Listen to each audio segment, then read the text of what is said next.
아침 목사 오신 여러분들을 환영하고 축복합니다. 오늘은 살피시는 눈, 들으시는 귀라는 제목을 가지고 창세기 16장 1절부터 16절까지 말씀을 함께 살펴봤으면 좋겠습니다. 우리 1절부터 3절까지 말씀을 같이 한번 보도록 하겠습니다. 아브라함의 아내 사레는 출산하지 못하였고 그에게 한 여종이 있으니 애굽 사람이요 이름은 하갈이라. 사레가 아브라함에게 이르되 여호와께서 내 출산을 허락하지 아니하였으니 원하건대 내 여종에게 들어가라. 내가 혹 그로 말미암아 자녀를 얻을까 하노라 하매 아브라함이 사레의 말을 들으니라. 아브라함 아내 사레가 그 여종 애굽 사람 하갈을 데려다가 그 남편 아브라함에게 첩으로 준 때는 아브라함이 가나안 땅에 거주한 지 10년 후였더라. 아브라함은 하나님의 약속의 말씀을 듣고 가나안 땅에 오게 됩니다. 그때 아브라함의 나이가 75세였어요. 이때 아브라함이 자녀가 한 명도 없었어요. 그러자 하나님께서 아브라함을 부르시면서 네가 약속한 땅으로 가면 내가 너로 하여금 큰 민족을 이루게 할 것이다 라는 약속을 주세요. 그런데 그 땅에 도착한 지 10년이 지날 때까지 자녀가 한 명도 없는 거예요. 그러자 아내 사레는 어떤 방법을 하냐면 여종에게서 아들을 낳으라고 그래요. 그러면 그 여종에게서 낳은 아들을 양자로 삼겠다라고 이야기를 합니다. 고대사에서는 종종 이런 경우들이 있었어요. 그러니까 자녀가 없으면 여종에게서 아들을 낳아서 그 아들을 양자로 드리는 경우가 있었어요. 그래서 정말 고대 사회 사람들의 풍속, 세상의 풍속대로 자녀를 삼으려고 이야기했던 거죠. 사실 우리도 이 땅에 살다 보면 유혹이 많아요. 세상 문화와 세상의 것들을 따라 행하게 되는 경우들이 많아요. 사례도 마찬가지예요. 하나님의 약속, 하나님 분명히 약속을 주셨거든요. 너희가 큰 민족이 될 것이다. 그 약속을 신뢰하기보다는 세상 문화에 따라서 행하는 모습을 보게 돼요. 특별히 오늘 본문에 보면 이 문제를 가지고 하나님 앞에 기도했다라는 표현이 없는 것. 물론 그래요. 여러분 세상 문화, 세상의 것들도 좋은 것들도 있고 나쁜 것들도 있어요. 그래서 세상 문화 중에서 우리가 배워야 될 것들도 있습니다. 그런데 이 세상 문화에는 정말 하나님의 문화와는 하나님과는 반대되는 그런 것들이 분명히 많음을 기억해야 돼요. 무엇보다도 그날의 사례의 문제는 세상 문화를 따른 것도 문제지만 하나님의 약속을 신뢰하지 않고 또 하나님 앞에 의뢰하지 묻지 않았다는 게 문제. 이 문제를 가지고. 그래서 우리도 정말 이 땅을 살면서 때로는 세상 문화에 우리가 섞일 때도 있고 따를 때도 있고 그래야 되지만 정말 늘 하나님의 약속을 신뢰하고 하나님이 원하신 것을 묻고 모든 걸 선택하고 결정할 필요가 있어요. 왜냐? 그 뒤에 일어난 일들을 보면 알 수가 있어요. 이렇게 세상 문화를 따른 결과, 세상 것들을 선택한 결과 어떤 결과가 따랐을까요? 4절부터 6절까지는 이렇게 되어 있습니다. 아브라함이 하갈과 동침하였더니 하갈의 임신함에 그가 자신의 임신함을 알고 그의 여주인을 멸시한지라. 사레가 아브라함에게 이르되 내가 받는 모욕은 당신이 받아야 옳도다. 내가 내 여종을 당신의 품에 두었거늘 그가 자신이 인신함을 알고 나를 멸시하였으니 당신과 나 사이에 여호와께서 판단하길 원하노라. 아브라함이 사라에게 이르되 당신의 여종은 당신의 수중이 있으니 당신의 눈에 좋은 대로 그에게 행하라 하매 사레가 하갈을 학대하였더니 하갈이 사레 앞에서 도망하였더라. 결국에 하갈을 통해서 하갈에게 동침해서 아이를 갖게 됐어요. 그런데 문제는 뭐예요? 하갈이 정말 임신하자 뭐예요? 자기가 아브라함의 사랑을 받는다라고 생각을 하고 교만에 빠졌어요. 아브라함이 자기를 사랑할 거다. 사례보다 아들을 낳지 못하는 한 주인보다는 아들을 낳아줄 자신을 종이지만 자신을 더 사랑할 거라는 생각으로 교만에 빠졌어요. 그래서 사례를 뭘 한 거예요? 멸시하고 무시하기 시작한 거예요. 그러자 사례가 아브라함에게 뭐 하는 거예요? 원망하는 거죠. 왜 당신이 이것들을 보고만 있냐라고. 그래서 사례가 정말 인간적인 생각이 인간적인 판단에 정말 선택한 결과 세상 문화를 따라서 선택한 결과 뭐가 찾아왔어요? 집안이 올동 갈등과 다툼만이 집안에 찾아온 거. 부부간의 신뢰가 깨지고 원망과 다툼만이 가득 차게 된 걸. 그러자 아브라함이 이야기하는 거죠. 당신 마음대로 해라. 그러자 사례가 하갈을 학대하고 하갈은 사례 앞에서 도망가는 그런 결과를 낳게 되는 거예요.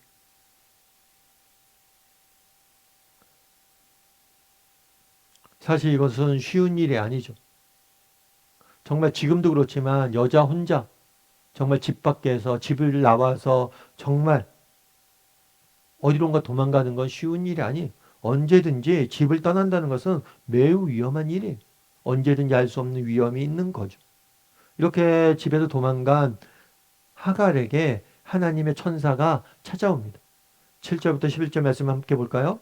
여호와의 사자가 광야의 샘물 곁 곧 술길 샘 곁에서 그를 만나 이르되 사라의 여종 하갈아 내가 어디서 왔으며 어디로 가느냐 그가 이르되 나는 내 여주인 사례를 피하여 도망하나이다. 여호와의 사자가 그에게 이르되 내 여주인에게로 돌아가서 그 수종에 복종하라. 여호와의 사자가 또 그에게 이르되 내가 내 씨를 크게 번성하여 그 수가 셀 수 없게 하리라. 여호와의 사자가 또 그에게 이르되 내가 임신하였은즉 아들을 낳으리니 그 이름을 이스마엘이라 하라. 이는 여호와께서 내 고통을 들으셨습니다. 뭐라고 얘기하냐면 여호와의 사자가 나타납니다. 하갈에게 나타나서 이렇게 이야기하는 거예요. 내가 어디서 왔으며 어디로 가고 있느냐? 이건 몰라서 묻는 게 아니에요. 지금 하갈이 어디로 가고 있는지 몰라서 묻는 게 아니에요. 이것은 뭐냐면 자성해 보라는 거예요. 네가 왜 이렇게 도망쳐 나왔는지, 도망하게 된 배경이 무엇인지, 왜 도망하게 되었어요? 그가 교만에 빠져서 뭘 했던 거예요? 사례를 멸시했던 거. 자신의 모습을 돌아보라는. 그런 다음에 뭐라고 그러는 거예요? 여주인에게 돌아가는 거. 그리고 네가 뭐라고요? 복종하라는 거. 너의 교만을 인정하고 정말 그러지 말고 복종하고 섬기라라고 이야기. 어쩌면 되게 매몰찬 것 같죠. 하나님께서 정말 살기 힘들어서 도망쳐 나왔는데 돌아가서 똑같이 복종하러 오니까 답답한 것 같죠. 그런데 단순히 그에게 복종하라고만 이야기하지 않습니다. 약속도 주세요.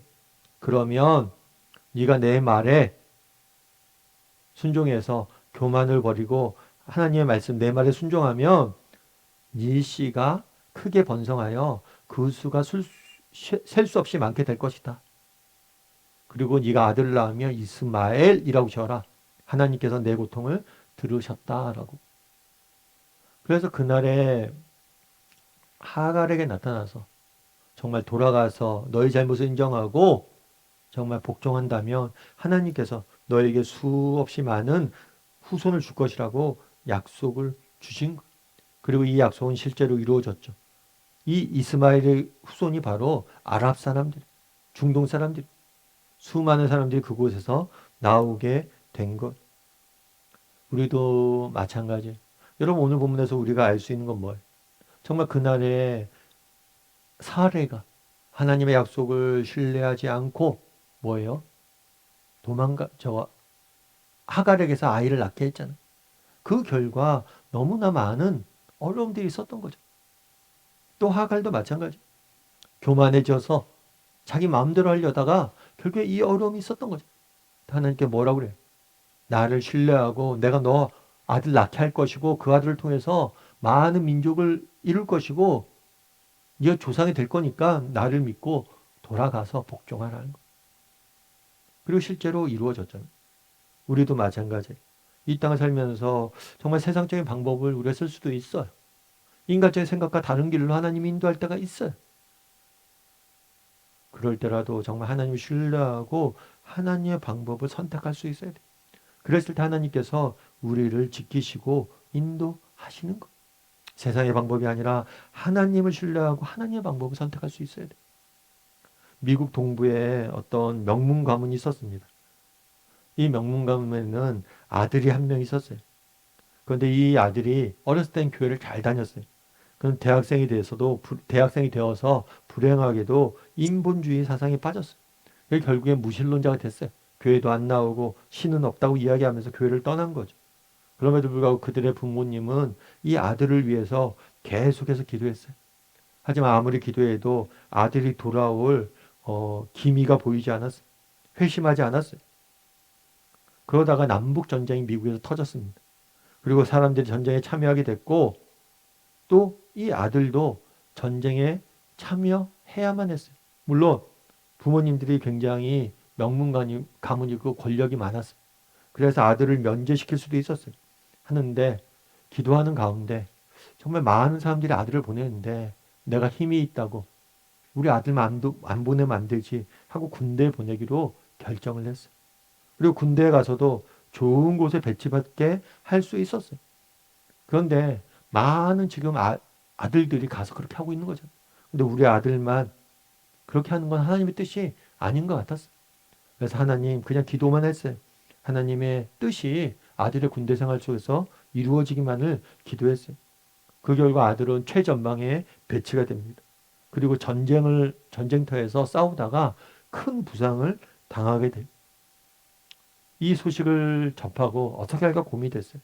아들을 지금 빼와서 후방에 있는 민간 병원에 가서 아들을 고칠까? 아니면 군대 병원에 둘까? 군대 병원이 제대로 고쳐주지도 못한다는데 고민이 됐어요. 그럼에도 불구하고 그냥 군대 야전병원에 두기로 결정을 했습니다. 그런데 아들로부터 들려온 소식이 병세가 점점 악화되고 정말 생명을 잃지도 모른다는 그런 소식을 접하게 돼요. 그런데 이 야전병원에서 아들이 자신이 죽을지도 모른다는 생각에 병원에 있잖아요. 근데 죽음이 코앞에 온 거잖아요. 그러니까 이 아들이 무슨 생각을 했냐면 이제 죽을 수도 있겠다 생각을 해서 병상에서 군목을 찾았어요. 군대는 목사가 있거든요. 미국 군대는 군목을 찾았어요. 그리고 자기가 어렸을 때 교회에서 자랐고 어머니의 기도를 자랐는데 자기가 무신론에 빠져서 하나님을 떠났다는 사실을 고백한 후에 예수님을 믿길 원한다고 이야기. 정말 죽음의 끝자리에 가서 하나님이 생각나서 하나님께 돌아오게 된 거죠. 이렇게 믿음을 고백한 다음에 감사하게도 하나님께서 그의 건강을 회복시켜 줬어요. 그리고 그는 전혀 새로운 삶을 살게 된 거예요. 그래서 이 사람이 나중에 훗날 미국의 필라델피아에서 템플 대학을 설립하고 템플 베프티스트 처치라는 교회를 세우고 세계의 종합병원을 설립한 사람이. 이 사람이 바로 누구냐면 러셀 코넬이라고 미국 기독교 교육의 교육가로서 굉장히 큰 영향력을 미친 사람. 어떻게 이 사람이 이렇게 될 수 있었습니까? 그 부모님들이 정말 하나님을 신뢰하고 고비 때마다 정말 인간적인 방법을 쓰기보다는 하나님께 맡기고 한 걸음 한 걸음 걷게 했기 때문에 여러분 우리도 마찬가지. 정말 이 땅을 살다 보면 인간적인 방법이 더 편해 보일 때가 있습니다. 세상 사람들처럼 네가 아들을 임신했는데 네가 여주인보다 크다. 그렇게 교만하게 할 수도 있어요. 하지만 정말 하나님의 뜻을 순종해야 돼. 그랬을 때 하나님께서 우리를 통해서 일을 이루시는 거예요. 그래서 우리가 날마다 정말 세상적인 방법이 아니라 하나님 원하시는 것이 무엇인지 고민하고 그 뜻에 순종할 줄 아는 저나 여러분이 되기를 주님의 이름으로 소원합니다. 우리 함께 기도했으면 좋겠습니다. 기도하실 때 오늘 말씀 기억하면서 기도했으면 좋겠습니다. 정말 이 땅을 살다 보니 세상적인 방법과 세상적인 길들이 너무나 많이 우리를 유혹할 때가 있습니다. 그럴 때라도 정말 하나님이 원하시는 길이 무엇일까? 하나님이 원하시는 방법이 무엇일까? 고민하고 그것들을 따르길 정말 따라갈 줄 아는 사람들이 될 수 있도록 기도했으면 좋겠습니다. 세상적인 길들이 세상적인 방법이 편해 보일 수 있습니다. 그럼에도 불구하고 내가 하나님이 원하시는 것이 무엇인지 하루하루 묻고 그 길을 걸어갈 때 하나님께서 우리 인생을 아름답게 빚어가실 거예요. 그런 믿음을 가지고 하루하루 살아가는 우리 모두가 되게 해달라고 이 시간 목소리 같이 기도하도록 하겠습니다. 같이 기도하시겠습니다.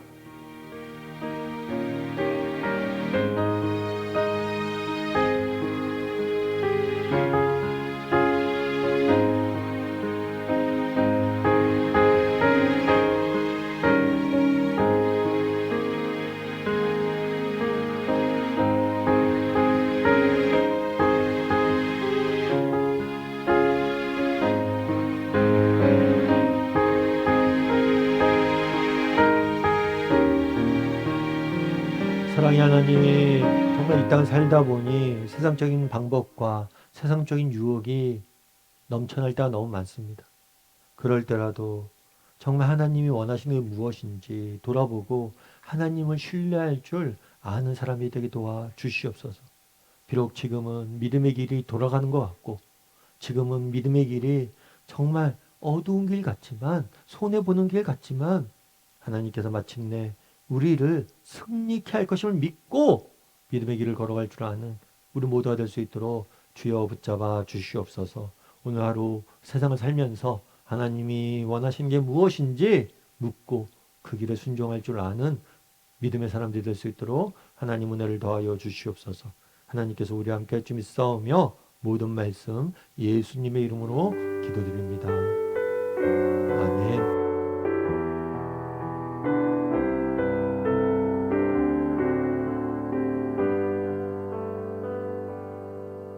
내가 주인 삼은 모든 것 내려놓고 내 주 대신 주 앞에 나가 내가 사랑했던 모든 것 내려놓고 주님만 사랑해 주 사랑 거친 풍랑에도 깊은 바다처럼 나를 잠잠케 해 주 사랑 내 영혼의 반석 그 사랑 위에 서리 내가 주인 삼은 모든 것 내려놓고 내 주 대신 주 앞에 나가 내가 사랑했던